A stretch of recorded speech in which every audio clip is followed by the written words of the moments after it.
രാവിലെ നേരത്തെ എണീക്കാൻ ഭയങ്കര മടിയുള്ള കൂട്ടത്തിലാണ് കേട്ടോ ഞാൻ. ഇപ്പോഴും അങ്ങനെ തന്നെയാണ്. 4:30 എണീക്കണമെങ്കിൽ 3:45 തൊട്ട് അലാം വെച്ച് തുടങ്ങും ഞാൻ. എന്നാലും ലേറ്റ് ആവും കേട്ടോ. അപ്പോൾ ഇന്നിപ്പോൾ എന്തായാലും 4:30 ഒക്കെ കഴിഞ്ഞിട്ടുണ്ട്. അപ്പോൾ guys, welcome to the vlogs.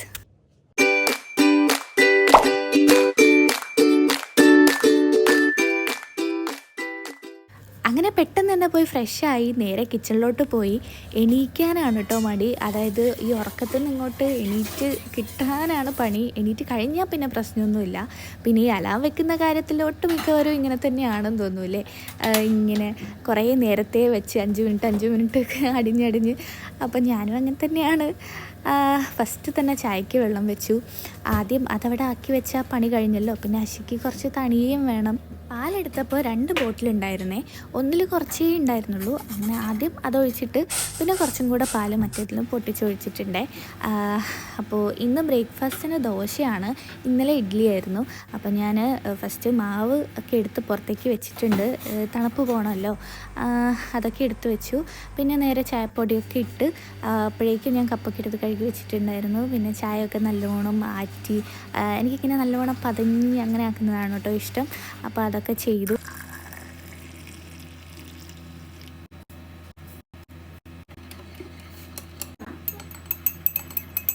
അങ്ങനെ ചായ പരിപാടി കഴിഞ്ഞു, അതവിടെ സെറ്റായിട്ടുണ്ട്. ഇനി നമുക്ക് ചട്നിയുടെ പരിപാടി നോക്കാം. അതിന് മുമ്പ് ഞാൻ ദോശയുടെ കൂട്ടൊന്ന് ഇളക്കി വെക്കുന്നുണ്ട്. ഫ്രിഡ്ജിൽ നിന്ന് എടുത്തതാണല്ലോ, അപ്പോൾ നല്ല തണുപ്പാണ്. അപ്പോൾ അതൊക്കെ ഒന്ന് നല്ലോണം ഇളക്കി സെറ്റാക്കി വെച്ചിട്ടുണ്ട്. പിന്നെ അശിക്ക് ഈ ഓറഞ്ച് ചട്നീനോട് ആണ് കേട്ടോ ഇഷ്ടം. ഈ വെള്ള ചട്നീനോട് വലിയ താല്പര്യമില്ല. അപ്പോൾ ബാക്കിയുള്ളവർക്കൊന്നും അങ്ങനത്തെ പ്രശ്നമൊന്നുമില്ല കേട്ടോ, എല്ലാം ഇഷ്ടമാണ്. അപ്പോൾ ഞാനിവിടെ വറ്റൽമുളക് ഇട്ടിട്ടാണ് കേട്ടോ ഉണ്ടാക്കുന്നത്. എൻ്റെ അമ്മ ഇങ്ങനെയാണ് കേട്ടോ ഉണ്ടാക്കാറ്. എനിക്ക് അമ്മ ഉണ്ടാക്കുന്ന ചട്നി ഭയങ്കര ഇഷ്ടമാണ്. പക്ഷേ എത്ര ഞാൻ ഉണ്ടാക്കിയിട്ടും അമ്മ ഉണ്ടാക്കുന്ന ഒരു ടേസ്റ്റ് അങ്ങോട്ട് കിട്ടുന്നില്ല കേട്ടോ. അപ്പോൾ വറ്റൽമുളകും കുറച്ച് ചെറിയുള്ളിയും കുറച്ച് തൈരും പിന്നെ ആവശ്യത്തിന് വെള്ളവും ഉപ്പും കൂടെ ഇട്ടിട്ട് നല്ലോണം അടിച്ചെടുക്കുന്നുണ്ട്. ഇപ്പോൾ തണുപ്പായതുകൊണ്ട് ഈ തേങ്ങയിൽ നിന്നൊക്കെ ഇങ്ങനെ നെയ്യിങ്ങനെ ഇതായി വരികയാണ് കേട്ടോ ഭയങ്കരമായിട്ട്. അങ്ങനെ അതൊക്കെ ചട്നി അടിച്ച് കഴിഞ്ഞ് പിന്നെ നമുക്ക് വറവിടണമല്ലോ. വറവിടാൻ കുറച്ചും കൂടെ ഞാൻ ഒരൊറ്റ വറ്റൽമുളകും ഇട്ട് പിന്നെ കുറച്ച് കറിവേപ്പില ഇട്ട് കടുകും പൊട്ടിച്ച് അതിലേക്ക് ഒഴിച്ചു കൊടുത്തു. അതിനിടയ്ക്ക് ചായ കുടിക്കാൻ ഞാൻ മറന്നു. പിന്നെ എടുത്ത് കുടിച്ചപ്പോഴാണെങ്കിൽ നല്ലോണം തണിഞ്ഞിരിക്കുന്നുണ്ട്. എനിക്ക് കുറച്ച് ചൂട് വേണം കേട്ടോ, അതായത് കുടിക്കാൻ പറ്റുന്ന അത്ര ചൂടിൽ കുടിക്കാനാണ് എനിക്കിഷ്ടം. അങ്ങനെ ഞാൻ പിന്നെ വിചാരിച്ചു ഒന്നുകൂടെ ചൂടാക്കി കുടിക്കാമെന്ന്. പിന്നെ ഞാൻ അപ്പോഴേക്കും ദോശ ഉണ്ടാക്കുകയാണ്. ദോശ ഉണ്ടാക്കാൻ തുടങ്ങിയപ്പോഴത്തേക്കും മഷി റെഡിയായിട്ട് വന്നു കേട്ടോ. അപ്പോൾ തണുപ്പായതുകൊണ്ട് ജാക്കറ്റൊക്കെ ഇട്ടിട്ടാണ് അധികവും പോവാറ്. അശി ഇങ്ങനെ പെട്ടെന്ന് റെഡിയായി കഴിഞ്ഞാൽ എൻ്റെ അടുത്തേക്ക് വരും കേട്ടോ, കിച്ചണിലേക്ക്. അതെനിക്കും ഇഷ്ടമുള്ളൊരു പരിപാടിയാണ്. ഇപ്പോൾ ഒന്നും ചെയ്യാനല്ലെങ്കിലും വെറുതെ എൻ്റെ അടുത്ത് അവിടെ വന്ന് നിൽക്കണം എന്നുള്ളത് എനിക്കിഷ്ടമാണ് കേട്ടോ. അപ്പോൾ ഞാൻ എപ്പോഴും ഇങ്ങനെ പറയും. അപ്പോൾ സമയമുള്ളപ്പോൾ ഒക്കെ എൻ്റെ അടുത്ത് വരും, സംസാരിക്കും. പിന്നെ എന്തെങ്കിലും ഉണ്ടെങ്കിൽ എനിക്ക് ചെയ്തും തരും. ഇന്നും ഇപ്പോൾ അതാ ചെറിയ രീതിയിലൊക്കെ എന്നെ ഹെൽപ്പ് ചെയ്തിട്ടുണ്ട് കേട്ടോ. അങ്ങനെ ബ്രേക്ക്ഫാസ്റ്റൊക്കെ റെഡിയായി ഞങ്ങൾ കഴിക്കുവാണ്. ഞാൻ ലൈറ്റായിട്ട് എണീറ്റാലൊരു വിശപ്പുണ്ടാവുമല്ലോ, അതിന് വേണ്ടി ഒരു ദോശ കഴിച്ചു, അത്രയേ ഉള്ളൂ. ശരിക്കും ഞാൻ കുറച്ച് കുറച്ചുകൂടെ രാവിലെ ആയിട്ടാണ് കേട്ടോ കഴിക്കുക. അപ്പോഴേക്കും അശിക്ക് പോകാനും സമയമായി. 6 മണിക്കാണ് കേട്ടോ ഡ്യൂട്ടി. അപ്പോൾ ദാ അശി ടാറ്റയൊക്കെ പറഞ്ഞ് പോകുമ്പോൾ എനിക്ക് ഭയങ്കര വിഷമമാണ് കേട്ടോ. എത്രയൊക്കെയാണെങ്കിലും എനിക്ക് ഭയങ്കര വിഷമമാണ്. ഒരാളവിടെ നിന്ന് ഒഴിഞ്ഞു നോക്കുന്നുണ്ടോ, ഇതെപ്പോഴുള്ള പരിപാടിയാണ് കേട്ടോ. പോയാലും താഴെ എത്തിയാലും ഇനിയും തിരിഞ്ഞു നോക്കും. അതൊക്കെ കഴിഞ്ഞ് ഞാൻ വീണ്ടും കിച്ചണിൽ പോയി അതൊക്കെ കഴുകി വെച്ചു. എന്നിട്ട് വീണ്ടും റൂമിലേക്ക് കുറച്ച് കിടന്നിട്ട് ഞാൻ വർക്കൗട്ടൊക്കെ ചെയ്യും. കഴിച്ചതാണല്ലോ, അപ്പോൾ കുറച്ച് റെസ്റ്റ് എടുത്തിട്ടാണ് ചെയ്യുന്നത്. എന്നിട്ട് പിന്നെയും കിടക്കും. എന്നിട്ട് കുറച്ച് ഉറങ്ങും കേട്ടോ. എനിക്ക് ഉറക്കം ശരിയായില്ലെങ്കിൽ അന്നത്തെ ദിവസം ഫുള്ള് പിന്നെ ഒരു ഉറക്കം തൂങ്ങിയ മാതിരി ഒരു ഉഷാറില്ലാത്ത കളിയായിരിക്കും. അതുകൊണ്ട് കുറച്ചും കൂടെ ഉറങ്ങിയിട്ടൊക്കെ ഞാൻ എണീറ്റ് കുളിക്കാൻ പോവാണ്. ഇനി നമുക്ക് കുളിച്ചിട്ട് കാണാം. അങ്ങനെ ഇന്നത്തെ കുളി അവിടെ കഴിഞ്ഞ് കിട്ടി. എൻ്റെ അമ്മോ, ഇത് കഴിഞ്ഞാൽ തന്നെ പകുതി ആശ്വാസമാണ് കേട്ടോ. രാവിലെ കുളിച്ചില്ലെങ്കിൽ പിന്നെ കുളിക്കാൻ ഭയങ്കര മടിയായിരിക്കും. അപ്പോൾ എന്തായാലും നമുക്കിനി നേരെ സ്കിൻ കെയറിലോട്ട് കിടക്കാം. എൻ്റെ സ്കിൻ കെയർ പിന്നെ നിങ്ങൾ എപ്പോഴും കാണുന്നതായതുകൊണ്ട് പ്രത്യേകിച്ച് ഞാൻ നിങ്ങൾക്ക് പരിചയപ്പെടുത്തി തരേണ്ടതെന്ന് എനിക്കറിയാം. ഇതാണ് ക്യൂർ സ്കിൻ പ്രോഡക്ട്സ്. എന്നാലും കാണാത്തവരുണ്ടാവുമല്ലോ. ഇതിൽ എന്തൊക്കെ ഐറ്റംസ് ആണുള്ളത്, എങ്ങനെയൊക്കെയാണ് യൂസ് ചെയ്യേണ്ടതെന്നൊക്കെ ഞാൻ അതിൻ്റേതായ സ്റ്റെപ്പ് ബൈ സ്റ്റെപ്പായിട്ട് തന്നെ കാണിച്ചു തരാം, പറഞ്ഞു തരാം. അതിനു മുമ്പ് ഇതിനെപ്പറ്റി 2 വാക്ക്. ക്യൂർ സ്കിൻ എന്ന് പറയുന്നൊരു ആപ്പാണ്. അത് ആപ്പ് സ്റ്റോറിലും പ്ലേ സ്റ്റോറിലും ഒക്കെ അവൈലബിൾ ആണ്. അപ്പോൾ നിങ്ങൾ ചെക്ക് ചെയ്ത് നോക്കുക. ലിങ്ക് ഞാൻ എൻ്റെ ഡിസ്ക്രിപ്ഷനിൽ കൊടുക്കാം കേട്ടോ.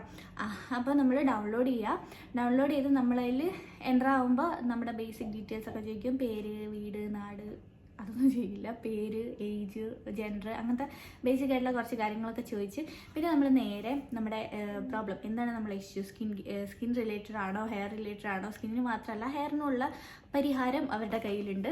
അപ്പോൾ എനിക്ക് സ്കിൻ ഇഷ്യൂ ആയിരുന്നു, അതുകൊണ്ട് ഞാൻ നേരെ സ്കിന്നിൽ ടച്ച് ചെയ്ത് കൊടുത്തു. എന്നിട്ട് പിന്നെ നമ്മളടുത്ത് അവർ കുറേ ക്വസ്റ്റ്യൻസ് ചോദിക്കും, നമ്മുടെ അടുത്ത് ചാറ്റ് ചെയ്യും, എന്തൊക്കെയാണ് നമ്മുടെ പ്രോബ്ലംസ്, അല്ലെങ്കിൽ പിന്നെ നമ്മൾ എന്തൊക്കെ പ്രോഡക്റ്റ്സ് യൂസ് ചെയ്യുന്നുണ്ട്, യൂസ് ചെയ്തിട്ടുണ്ട്, അങ്ങനെ കുറച്ച് ഡീറ്റെയിൽസൊക്കെ നമ്മുടെ അടുത്ത് ചോദിക്കും. അതിനുശേഷം നമ്മുടെ ഒരു ഫ്രണ്ട് ഫേസും ഒരു സൈഡ് ഫേസും ഒക്കെ ഫോട്ടോ എടുത്ത് അയക്കാൻ പറയും. അങ്ങനെ നമ്മുടെ ഫേസൊക്കെ അനലൈസ് ചെയ്ത് നമ്മുടെ പ്രശ്നങ്ങളൊക്കെ അവർ മനസ്സിലാക്കി അതിനുള്ളൊരു സൊല്യൂഷനായിട്ട് അവർ നമുക്ക് പ്രൊവൈഡ് ചെയ്യുന്നതാണ് ഈ ഒരു കിറ്റ്. ഈ ഒരു കിറ്റിൽ എനിക്ക് 4 സാധനങ്ങളാണ് കിട്ടിയിട്ടുള്ളത്. ഞാൻ കാണിച്ചു തരാം. അതിൽ ഫസ്റ്റ് വൺ വരുന്നത് ഈ ഒരു ഫേസ് വാഷ് ആണ്. എനിക്ക് മോർണിംഗിൽ വരുന്ന റുട്ടീൻ എന്ന് പറയുന്നത് ഈ ഒരു ജെന്റിൽ ക്ലെൻസ് ഫേസ് വാഷ് വെച്ച് ഫേസ് നന്നായിട്ട് വാഷ് ചെയ്യുക. ജസ്റ്റ് ഒരു പമ്പേ എടുക്കാൻ പറയുന്നുള്ളൂ. എന്നിട്ട് ഫേസിലും നെക്കിലും ഒക്കെ നന്നായിട്ട് തന്നെ ഒരു മസാജൊക്കെ കൊടുത്ത് ഫേസ് നന്നായി വാഷ് ചെയ്തതിന് ശേഷം ഈ ഒരു മിനറൽ സൺസ്ക്രീൻ ജെല്ലാണ്. ഇത് SPF 30 PA+++ ഉണ്ട്. ഈ ഒരു ഒറ്റ സ്റ്റെപ്പ് മാത്രമേ എനിക്ക് പിന്നെ മോർണിംഗിൽ വരുന്നുള്ളൂ കേട്ടോ. ഫേസ് ഒറ്റ ഒന്നല്ല 2 എണ്ണം ഫേസ് വാഷ് ചെയ്യുക, എൻ്റെ സൺസ്ക്രീൻ യൂസ് ചെയ്യുക. ഇതാണെങ്കിൽ ഒരു പീ സൈസിൻ്റെ അളവിലേ എടുക്കാൻ പറയുന്നുള്ളൂ. എന്നിട്ട് നമ്മൾ നമ്മുടെ എക്സ്പോസ്ഡ് ആയിട്ടുള്ള ഏരിയാസിലൊക്കെ നന്നായിട്ട് ഫുള്ളായിട്ട് തന്നെ അപ്ലൈ ചെയ്ത് കൊടുക്കണം.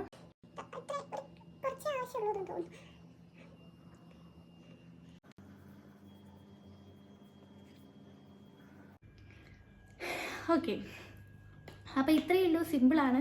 എൻ്റെ മോർണിംഗ് സ്കിൻ കെയർ വളരെ സിമ്പിളാണ്. ഇനി വരുന്ന 2 സാധനങ്ങൾ നൈറ്റിൽ വരുന്നതാണ് കേട്ടോ. അപ്പോൾ നൈറ്റിൽ എന്തൊക്കെയാണുള്ളതെന്ന് ഞാൻ പറഞ്ഞുതരാം. നൈറ്റ് ഫസ്റ്റ് സെയിം ഫേസ് നന്നായിട്ട് വാഷ് ചെയ്യുക. അതിനുശേഷം ഫസ്റ്റ് വരുന്നത് ഈ ഒരു ബരിയർ റീസ്ട്രക്ചർ ക്രീമാണ്. ഇതാണെങ്കിലും ജസ്റ്റ് ഒരു പീ സൈസ് എടുക്കാൻ പറയുന്നുള്ളൂ. എന്നിട്ട് ഫേസിലും നെക്കിലും തന്നെ ഫുള്ളായിട്ട് അപ്ലൈ ചെയ്ത് കൊടുക്കുക. അടുത്തത് വരുന്നതാണ് ഗ്ലൈക്കോ ക്ലിയർ ക്രീം. അപ്പോൾ ഇതാണെങ്കിൽ ആൾട്ടർനേറ്റീവ് ഡേയ്സിൽ യൂസ് ചെയ്യാൻ പറയുന്നുള്ളൂ. ഇത് ഒരു എന്താ പറയുക, അരിമണിയുടെ അളവിലേ എടുക്കാൻ പറയുന്നുള്ളൂ കേട്ടോ. എന്നിട്ട് ഇത് ഫുള്ളായിട്ട് അപ്ലൈ ചെയ്യാതെ നമുക്ക് പിമ്പിൾ മാർക്സും ഓപ്പൺ സ്പോസും സ്കെയേഴ്സ്, ആക്നെ, അങ്ങനത്തെ മെയിനായിട്ട് അങ്ങനത്തെ ഏരിയ മാത്രം കോൺസെൻട്രേറ്റ് ചെയ്ത് അവിടെ മാത്രം അപ്ലൈ ചെയ്ത് കൊടുക്കുക. അതും ചെയ്തതിന് ശേഷം സുഖമായിട്ട് കിടന്നുറങ്ങുക. അത്രയേ ഉള്ളൂ. സിമ്പിളാണ് സ്കിൻ കെയർ. പിന്നെന്താ, പിന്നെ ഇതിനെപ്പറ്റി പറയാന്ന് വെച്ചാൽ ഭയങ്കര അഫോർഡബിളാണ്. ഇവിടെ നമുക്ക് കൺസൾട്ടേഷൻ ഫ്രീ ആണ്. സർട്ടിഫൈഡ് ആയിട്ടുള്ള ഡെർമറ്റോളജിസ്റ്റാണ് നമ്മുടെ ഈ ഒരു ആപ്പിൽ നമുക്ക് ഈ ഒരു ആപ്പ് ത്രൂ നമ്മളെ സംസാരിക്കുന്നത്. അപ്പോൾ അതൊന്നും ആർക്കും പേടി വേണ്ട.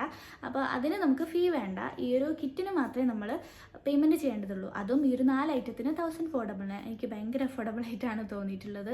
അത് മാത്രമല്ല, ഈ ഒരു കിറ്റ് നമുക്ക് അപ് ടു 3 months വരെ ലാസ്റ്റ് ചെയ്യുകയും ചെയ്യും. അതുപോലെ തന്നെ നമുക്ക് നല്ലൊരു ഡയറ്റും പറഞ്ഞു തരും കേട്ടോ. അപ്പോൾ ഇത്രയാണ് ഇതിനെപ്പറ്റി പറയാനുള്ളത്. അപ്പോൾ നിങ്ങൾക്ക് ഇങ്ങനെ എന്തെങ്കിലും പ്രശ്നംസ് ഒക്കെ ഉണ്ടെങ്കിൽ നിങ്ങൾക്ക് ഉറപ്പായിട്ടും ഇതൊന്ന് ട്രൈ ചെയ്ത് നോക്കാം. അടിപൊളിയാണ്. പിന്നെന്താ, ലിങ്ക് ഞാൻ എൻ്റെ ഡിസ്ക്രിപ്ഷനിൽ കൊടുക്കാം, പിന്നെ എൻ്റെ കമൻറ്റ് ബോക്സിലും പിൻ ചെയ്ത് കൊടുക്കാം. ഞാൻ നിങ്ങൾ പർച്ചേസ് ചെയ്യുന്ന സമയത്ത് D100 എന്നുള്ള കോഡ് യൂസ് ചെയ്താൽ നിങ്ങൾക്ക് എക്സ്ട്രാ ഡിസ്കൗണ്ടും കിട്ടും. അപ്പോൾ ആരും മറക്കണ്ട, ക്യൂർ സ്കിൻ പെട്ടെന്ന് പോയി ചെക്ക് ചെയ്ത് നോക്കിക്കോളൂ. അപ്പോൾ നമുക്കിനി അടുത്ത പരിപാടിയിലോട്ട് പോകാം. ഞാൻ പെട്ടെന്ന് പോയി ചായ ഒക്കെ കുടിക്കട്ടെ. അപ്പോൾ ഓക്കെ, ടാറ്റാ. അപ്പോഴേക്കും അശ്വി വിളിച്ചിട്ട് പറഞ്ഞു എനിക്കൊരു കൊറിയർ വന്നിട്ടുണ്ട്, താഴെ വെയിറ്റ് ചെയ്യാണ്, പെട്ടെന്ന് പോയി വാങ്ങിച്ചോന്ന്. അങ്ങനെ ഞാൻ ഓടിപ്പോയി കൊറിയറൊക്കെ വാങ്ങിച്ചിട്ട് വന്നു. എൻ്റെ മുടി ഉണങ്ങിയിട്ടില്ലായിരുന്നു കേട്ടോ. അപ്പോൾ ഞാൻ ചെറുതായിട്ടൊന്ന് ഒരുങ്ങാമെന്ന് വിചാരിച്ചു. ആ ഒരുങ്ങുന്ന സമയത്ത് മുടി അറിക്കോട്ടെ വിചാരിച്ച് ഞാൻ ആ ടർക്കി ഒന്നുകൂടെ കെട്ടി വെച്ചു. അങ്ങനെ ചെറിയൊരു പൊട്ടൊക്കെ തൊട്ട് കൊടുത്തു. പിന്നെ എൻ്റെ താലിമാലയൊക്കെ എടുത്തിടാമെന്ന് വിചാരിച്ചു. ചില സമയത്ത് എനിക്കിങ്ങനെ ഒരുങ്ങാൻ ഭയങ്കര ഇഷ്ടമാണ്. എൻ്റെ താലിമാല ഒരുപാട് പേർക്ക് ഇഷ്ടപ്പെടുകയും ഒരുപാട് പേര് ഇതിനെപ്പറ്റി ചോദിക്കുകയൊക്കെ ചെയ്തിട്ടുണ്ടായിരുന്നു. എനിക്കും ഇത് ഭയങ്കര ഇഷ്ടമാണ്. ഞാൻ മുമ്പേ കല്യാണത്തിലൊക്കെ കുറേ മുന്നേ ഞാൻ ഈ ഒരു മോഡലൊക്കെ അശ്വിക്ക് കാണിച്ചു കൊടുക്കുമായിരുന്നു. എനിക്ക് ഇങ്ങനത്തെ ഒക്കെ വേണം, എന്തെങ്കിലും ഒരു വെറൈറ്റി വേണമെന്ന് എനിക്ക് ആദ്യമേ ആഗ്രഹം ഉണ്ടായിരുന്നേ. അപ്പോൾ എന്തായാലും ഇത് കിട്ടുമെന്ന് ഞാൻ വിചാരിച്ചില്ല. അങ്ങനെ അതൊക്കെ കഴിഞ്ഞു, ബ്രേക്ക്ഫാസ്റ്റും കഴിഞ്ഞു. പിന്നെ നേരെ കിച്ചണിലേക്ക് തന്നെ പോയി എന്തെങ്കിലുമൊക്കെ പണി കാണും. നോക്കിയപ്പോൾ ചോറിന് ഇന്ന് ചിക്കനും മീനും ഒന്നുമില്ല. അപ്പം ഞാൻ വിചാരിച്ചു നമുക്ക് പൊട്ടറ്റോ കൊണ്ടൊരു അയക്കൂറ ഫ്രൈ തന്നെ ഉണ്ടാക്കാമെന്ന്. അങ്ങനെ 2-3 പൊട്ടറ്റോ ഒക്കെ എടുത്ത് അതൊക്കെ ക്ലീൻ ചെയ്ത് അത് കട്ട് ചെയ്ത് വെക്കുകയാണ്. ഇങ്ങനെ കട്ട് ചെയ്യലാണ് കേട്ടോ മെയിൻ ഒരു ടാസ്ക് പരിപാടി. ഇത് ഒരു കറക്റ്റ് ഇതിൽ കിട്ടില്ല. ചിലത് ഭയങ്കര സ്ലിമ്മായി പോവും, ചിലത് ഭയങ്കര കട്ടിയായി പോവും. എന്തായാലും അതൊക്കെ കഴിഞ്ഞ് ഞാൻ എൻ്റെ മസാലയൊക്കെ റെഡിയാക്കുകയാണ്. മഞ്ഞൾപ്പൊടി, മുളക് പൊടി, ഗരം മസാല, കുറച്ച് കുറച്ച് മൈദ, കോൺഫ്ലോർ ഉണ്ടെങ്കിൽ അതാണ് നല്ലത്. പക്ഷേ കോൺഫ്ലോർ ഇല്ലാത്തതുകൊണ്ട് ഞാൻ കുറച്ച് മൈദപ്പൊടി ഇട്ടിട്ടുണ്ട്. അപ്പോൾ അതൊക്കെ മസാലകളൊക്കെ ഇട്ട് നല്ലോണം മിക്സ് ചെയ്ത് അതവിടെ റെഡിയാക്കി വെച്ചിട്ടുണ്ട്. കുറച്ച് അവിടെ ഇരുന്ന് ഒന്ന് സെറ്റ് ആവട്ടെ എന്ന് വിചാരിച്ചു. അതിനിടയ്ക്ക് ഞാൻ ബീട്രൂട്ട് കട്ട് ചെയ്തിരുന്നത് ഉപ്പേരിക്ക് വേണ്ടിയിട്ട്. അപ്പോൾ ബീട്രൂട്ടും പിന്നെ ഉള്ളിയും കൂടെ മിക്സ് ആക്കിയിട്ടാണ് ഉപ്പേരി ഉണ്ടാക്കുന്നത്. അങ്ങനെ അതും അവിടെ ആക്കിയിട്ടുണ്ട്. അതവിടെ നിന്നാവട്ടെ. ഇനി നമുക്ക് പൊട്ടറ്റോ ഫ്രൈ ചെയ്യാം. നിങ്ങൾ ഇങ്ങനെ തന്നെയാണോ ചെയ്യാറെന്നുള്ളത് കമൻറ്റ് ചെയ്യണം കേട്ടോ. നമുക്ക് ഈ ചിക്കനും മീനും ഒന്നും ഇല്ലാത്തപ്പോൾ ചോറിന് ഇങ്ങനെയൊക്കെ ഐറ്റംസ് ഉണ്ടെങ്കിൽ ഒരു രസമല്ലേ, ചോറ് കഴിക്കാനൊരു രസം ഉണ്ടാവുമല്ലോ. അപ്പം ഞാൻ ഫസ്റ്റ് വെളിച്ചെണ്ണ ഒഴിച്ച് അതിൽ കുറച്ച് കറിവേപ്പില ഇട്ട് കൊടുത്തിട്ടുണ്ട്. എന്നിട്ട് പൊട്ടറ്റോ ഓരോന്നോരോന്നായിട്ട് വെച്ച് കൊടുത്തു. ആദ്യമൊക്കെ ഞാൻ ഈ ഇഞ്ചിയും വെളുത്തുള്ളിയും നമ്മുടെ ഈ മസാലയിൽ തന്നെ ഇട്ട് മിക്സ് ആക്കാറായിരുന്നു കേട്ടോ. പക്ഷേ ഇപ്പം ഞാൻ ഇതിൻ്റെ മേലെ ഇങ്ങനെ ഇട്ട് കൊടുക്കാറാണ്. അപ്പോൾ എനിക്ക് എന്തോ ഒരു ടേസ്റ്റിനൊരു വ്യത്യാസം, ഒരു ഡിഫറെൻറ്റ് ടേസ്റ്റ് വന്ന പോലെ തോന്നി. നിങ്ങൾ അങ്ങനെ ചെയ്യാറുണ്ടോയെന്ന് ഇല്ലെങ്കിൽ അങ്ങനെ ചെയ്ത് നോക്കണേ. അപ്പോൾ ഇത്രയും ഐറ്റംസൊക്കെയാണ് ഇന്ന് ചോറിനുണ്ടായിരുന്നത്. ആ കാണുന്നത് ഗ്രീൻ ആപ്പിൾ ഞാൻ ഉപ്പും മുളകൊക്കെ ആക്കി എടുത്തതാണ് കേട്ടോ. എനിക്ക് ഭയങ്കര ഇഷ്ടമാണ്. എനിക്ക് അങ്ങനെ കഴിക്കുമ്പോൾ എനിക്ക് ചാമ്പക്കയുടെ ഒക്കെ ഒരു ടേസ്റ്റ് പോലെ തോന്നുക. ചാമ്പക്ക ഉപ്പുമുളകൊക്കെ ആക്കി കഴിക്കും. പണ്ട് തന്നെയായിരുന്നു പരിപാടി. എനിക്ക് ഇങ്ങനത്തെ ഭയങ്കര ഇഷ്ടമാണ് ഇങ്ങനത്തെ ഒക്കെ ആക്കി കഴിക്കാൻ. ചാമ്പക്ക, പച്ചമാങ്ങ ഇതൊക്കെ ഇങ്ങനെ ഉപ്പും മുളകും ആക്കി കഴിക്കാൻ. അപ്പോൾ ഇവിടെ നിന്ന് കിട്ടുന്നതൊക്കെ ഞാനെടുത്ത് അങ്ങനെ കഴിച്ച് നോക്കും. നിങ്ങൾ ട്രൈ ചെയ്തിട്ടില്ലേ? ട്രൈ ചെയ്ത് നോക്കൂ കേട്ടോ, ഗ്രീൻ ആപ്പിൾ വെച്ചിട്ട്. അങ്ങനെ ചോറൊക്കെ കഴിച്ച് കഴിഞ്ഞ് കിച്ചണൊക്കെ വൃത്തിയാക്കി ടേബിളൊക്കെ തുടച്ചു. പിന്നെ അടിച്ചു വാരലൊക്കെ കഴിഞ്ഞ് നേരെ റൂമിലേക്ക് തന്നെ പോയി. ഇനിയിപ്പോൾ എന്താ പരിപാടിയെന്ന് ചോദിച്ചാൽ, സാധാരണ ഞാനിങ്ങനെ എന്തെങ്കിലും ഫോണിലൊക്കെ എന്തെങ്കിലും കണ്ട് കിടക്കും, അല്ലെ എഡിറ്റ് ചെയ്യാനുണ്ടെങ്കിൽ എഡിറ്റ് ചെയ്യും. ഇന്നിപ്പോൾ എന്താ ചെയ്യാമെന്നിങ്ങനെ ആലോചിച്ചപ്പോഴാണ് കുറച്ച് മടക്കി വെക്കാനൊക്കെ ഉണ്ട്. പിന്നെ ഞാൻ എപ്പോഴും നിങ്ങൾക്ക് വേണ്ടി എന്തെങ്കിലും ഒരു കാര്യം കാണിക്കാറുണ്ട്. അപ്പോൾ ഇന്ന് ഞാനൊരു ഹെയർ സ്റ്റൈൽ കാണിക്കാമെന്ന് വിചാരിച്ചു. അപ്പോൾ അതിന് മുമ്പ് ഞാൻ കുറച്ച് തുണികളൊക്കെ മടക്കി വെക്കാനുണ്ടായിരുന്നു, അതൊക്കെ ചെയ്തു. ഇനി നമുക്ക് ഹെയർ സ്റ്റൈലിലോട്ട് കിടക്കാം. ആകെ ഈ ഒരു കുഞ്ഞി മുടി കൊടുക്കുന്ന മാത്രം മതി കേട്ടോ. എന്നിട്ട് മുടിയൊക്കെ ആദ്യം ഒന്ന് കുടുക്കൊക്കെ പൊക്കി വൃത്തിയാക്കി ഇതുപോലെ മേലോട്ട് എടുത്ത് പിടിക്കുക. എന്നിട്ട് ഫസ്റ്റ് ഒന്ന് ചുറ്റിയെടുക്കുക, 2 തവണ ചുറ്റുക. പിന്നെ 3ാമത്തെ തവണ ചുറ്റിയിട്ട് ഫുള്ളായിട്ട് എടുക്കാതെ പകുതി മാത്രം ഇങ്ങനെ എടുത്ത് അതവിടെ ഇങ്ങനെ വെക്കുക. എന്നിട്ട് ബാക്കിൽ ബാക്കി വരുന്ന ഭാഗം ഉണ്ടല്ലോ, ഇത് നമ്മളിങ്ങനെ ചുരുട്ടി ആ മുടിക്കുടുക്കിൻ്റെ ഉള്ളിലേക്ക് ഇങ്ങനെ കുടുക്കി വെക്കുക കേട്ടോ. ഇത്രയേ ഉള്ളൂ പരിപാടി. സിമ്പിളാണ്. ചെറിയൊരു ബൺ ഹെയർ സ്റ്റൈലാണ് കേട്ടോ. എനിക്കിത് ഭയങ്കര ഇഷ്ടമായി ചെയ്തു വന്നപ്പോൾ. തീരെ ഷോർട്ടും അല്ല ഭയങ്കര ലോങ്ങും അല്ലാത്തവർക്കൊക്കെ ചെയ്യാൻ പറ്റിയൊരു അടിപൊളി ഹെയർ സ്റ്റൈലാണ്. എന്നിട്ട് നമ്മളൊന്ന് സെറ്റാക്കി കൊടുക്കണം കേട്ടോ, എന്നാലേ സെറ്റായി വരുള്ളൂ. ഫൈനൽ കാണാൻ നല്ല രസമുണ്ടാവും. അപ്പോൾ അത് കഴിഞ്ഞ് നോക്കിയപ്പോഴാണെങ്കിൽ എൻ്റെ ഡ്രസ്സിങ് ടേബിളൊക്കെ ആകെ നാശമായിട്ട് അലങ്കോലമായിട്ടിരിക്കുകയാണ്. ഇനിയൊന്നും അതിൻ്റെ മേലെ വെക്കാൻ പറ്റില്ല. ഒരു സൂചി കുത്താൻ സ്ഥലമില്ലാതെ നിറഞ്ഞു കിടക്കുകയാണ് കേട്ടോ. എത്രയൊക്കെ വൃത്തിയാക്കി വെച്ചാലും കുറച്ച് ഒരാഴ്ച അങ്ങനെ ഉണ്ടാവും, പിന്നെ അതങ്ങനെ തന്നെയാവും. എനിക്കറിയില്ല ഇതെന്താ ഇങ്ങനെയെന്ന്. അപ്പോൾ ദേഷ്യം വരും കേട്ടോ. അതൊക്കെ കഴിഞ്ഞ് കുറച്ച് നേരം ഇങ്ങനെ ഫോണിലൊക്കെ നോക്കിയിരിക്കുമ്പോഴാണ് അശി വന്നത്. അങ്ങനെ കുറച്ച് സമയം ഞങ്ങൾ സംസാരിച്ചിട്ടൊക്കെ ഇരുന്നു. പിന്നെ നേരെ ചായ ഉണ്ടാക്കാനായിട്ട് പോയിട്ടോ. വിശന്ന് വരികയായിരിക്കും, അപ്പോൾ പെട്ടെന്ന് ചായ ഉണ്ടാക്കി കൊടുക്കാമെന്ന് വിചാരിച്ചു. പിന്നെ ബ്രെഡും പൊരിക്കാമെന്ന് വിചാരിച്ചു കേട്ടോ. ഇത് ഗാർലിക് ബട്ടറാണ്. ഞാനിവിടെ കുറേ നോക്കി അവസാനം എനിക്ക് ഈ ഒരു സംഭവം കിട്ടി. എനിക്ക് ഭയങ്കര ഇഷ്ടമാണ് ഈ ഗാർലിക് ബ്രെഡ് ടോസ്റ്റ്. അപ്പോൾ ഇതിന് ഞാൻ കുറേ അന്വേഷിച്ച് നടന്നിരുന്നു. അവസാനം എന്തെങ്കിലും കിട്ടി. അപ്പോൾ അശിക്ക് ഉണ്ടാക്കി കൊടുത്തു. അശിക്ക് ഇഷ്ടമാവോ എന്നൊരു ഡൗട്ടായിരുന്നു. അതുകൊണ്ട് ഞാൻ ഗാർലിക് ബട്ടർ കുറച്ചേ ആക്കിയിട്ടുണ്ടായിരുന്നുള്ളൂ കേട്ടോ. പക്ഷേ അശിക്ക് ഇഷ്ടമായി. അശി കുറച്ചും കൂടെ ആക്കായിരുന്നു എന്നാണ് പറഞ്ഞത്. ആദ്യം അശി വിചാരിച്ചത് ഇത് വെറുതെ ടോസ്റ്റ് ചെയ്തെടുത്താണ് കേട്ടോ, എന്നിട്ട് ചായയിൽ മുക്കി കഴിക്കാൻ പോകുന്നത്. അതാണ് കേട്ടോ ഞാൻ ചിരിച്ചത്. അപ്പോൾ നിങ്ങൾക്ക് ഇഷ്ടമാണോ എന്ന് കമൻറ്റ് ചെയ്യണേ. എന്തൊക്കെയല്ലേ ഞാൻ കമൻറ്റ് ചെയ്യാൻ പറയുന്നത്? സാരമില്ല, കമൻറ്റ് ചെയ്യാൻ വലിയ പണിയൊന്നുമില്ലല്ലോ അല്ലേ. അങ്ങനെ ചായയൊക്കെ കുടിച്ച് കഴിഞ്ഞ് ഞങ്ങൾ വീണ്ടും റൂമിൽ പോയി കിടന്നു. അപ്പോഴേക്കും അശി കുളിച്ചിട്ടൊക്കെ വന്നു കേട്ടോ. അവിടെ നിന്ന് ബോഡി ഷോ കാണിക്കുന്നുണ്ട്. വലിയ ആൾ. അത് കഴിഞ്ഞപ്പോഴത്തേക്കും പിന്നെ രാത്രി ഞാൻ അതിനിടയ്ക്ക് എല്ലാം ഒന്നും ഞാൻ വീഡിയോ എടുക്കുന്നില്ല കേട്ടോ. കുറേയൊക്കെ വിട്ടുപോകുന്നുണ്ട്. പിന്നെ പോയി ചപ്പാത്തിയൊക്കെ ഉണ്ടാക്കി രാത്രിയിലേക്ക് ഡിന്നറൊക്കെ കഴിച്ചു. അതൊന്നും ഞാൻ വീഡിയോ എടുത്തില്ല. അത് കഴിഞ്ഞ് എനിക്കൊരാഗ്രഹം ഇങ്ങനെ മുടി കെട്ടി നോക്കാൻ. അങ്ങനെ കെട്ടി നോക്കി. അപ്പോഴാണ് അശി പറയുന്നത് ഐസ്ക്രീം വേണമെന്ന്. പോയി നോക്കി. ഞാൻ കപ്പൊക്കെ എടുത്ത് വന്നപ്പോൾ നോക്കിയപ്പോഴാണ് കപ്പിലൊന്നും ആക്കാൻ മാത്രം ഉണ്ടായിരുന്നില്ല, കുറച്ചേ ഉണ്ടായിരുന്നുള്ളൂ. അപ്പോൾ ഞാൻ പിന്നെ വെറുതെ കപ്പൊക്കെ എടുത്ത് വീണ്ടും കഴുകാനാക്കണ്ടല്ലോ വിചാരിച്ച് അതിൽ നിന്ന് എടുത്തിട്ട് പോയി കേട്ടോ. അശി ഇവിടെ ഫോണിൽ നോക്കി കിടക്കുകയാണ്. അപ്പം ഞാൻ കയ്യിൽ കൊടുത്തപ്പോൾ എൻ്റെ അടുത്ത് എടുത്തു തരാൻ പറഞ്ഞു. എന്തൊരു മടിയനാണെന്നറിയോ. പക്ഷേ എനിക്കിഷ്ടമാണ് കേട്ടോ ഇങ്ങനെ കൊടുക്കാനൊക്കെ. അശിക്ക് ഇങ്ങനെ കൊടുക്കുമ്പോൾ എനിക്ക് എൻ്റെ ചേച്ചീനെയാണ് ഓർമ്മ വരുന്നത്. അവൾ ഇങ്ങനെ തന്നെയാണ്, ഒന്നെങ്കിൽ അമ്മ അല്ലെങ്കിൽ ഞാനിങ്ങനെ വാരി കൊടുക്കണം. അതുകൊണ്ട് ആ ഒരു ശീലമുണ്ട്. അതുകൊണ്ട് എനിക്ക് ഇഷ്ടമാണ് ഇങ്ങനെ കൊടുക്കാനൊക്കെ. അവൾ പ്രഗ്നൻ്റ് ആയ സമയത്തൊക്കെ ഇത് തന്നെയായിരുന്നു കേട്ടോ പരിപാടി. അങ്ങനെ അശീനെ കുറച്ച് കളിപ്പിക്കുകയൊക്കെ ചെയ്ത് ഐസ്ക്രീമൊക്കെ കൊടുത്തു. ഇതെനിക്ക് അത്ര വലിയ ഇഷ്ടമായില്ല കേട്ടോ. ഇത് ലണ്ടൻ ഡയറീസിൻ്റെ ആണെന്ന് തോന്നുന്നു. കുക്കീസ് ആൻഡ് ക്രീം എന്ന് പറയുന്നൊരു ഫ്ലേവറാണ്. എനിക്ക് അത്രയ്ക്ക് അങ്ങോട്ട് ഇഷ്ടപ്പെട്ടില്ലാണ്ട് ഞാൻ കൂടുതലൊന്നും കഴിച്ചിട്ടില്ല. അങ്ങനെ ഐസ്ക്രീമൊക്കെ കൊടുത്തു കഴിഞ്ഞു. ഇനി നമ്മൾ കിടക്കാൻ പോവാണ്. അപ്പോൾ ഇത്രയേ ഉള്ളൂ നമ്മുടെ ഒരു ഡേ എന്ന് പറയുന്നത്. എല്ലാം ഒന്നും ഞാൻ വീഡിയോ എടുത്തിട്ടില്ല, കുറച്ചൊക്കെ ഉള്ളൂ. ഇതന്നെ മതിയല്ലോ അല്ലേ. അപ്പോൾ വീഡിയോ ഇഷ്ടപ്പെട്ടാൽ ലൈക്ക് ചെയ്യാനും കമൻറ്റ് ചെയ്യാനും മറക്കരുത്. അടുത്ത വീഡിയോ ആയിട്ട് കാണുന്നവരെ നന്ദി, നമസ്കാരം. അപ്പോൾ ടാറ്റാ, ഗുഡ് നൈറ്റ്.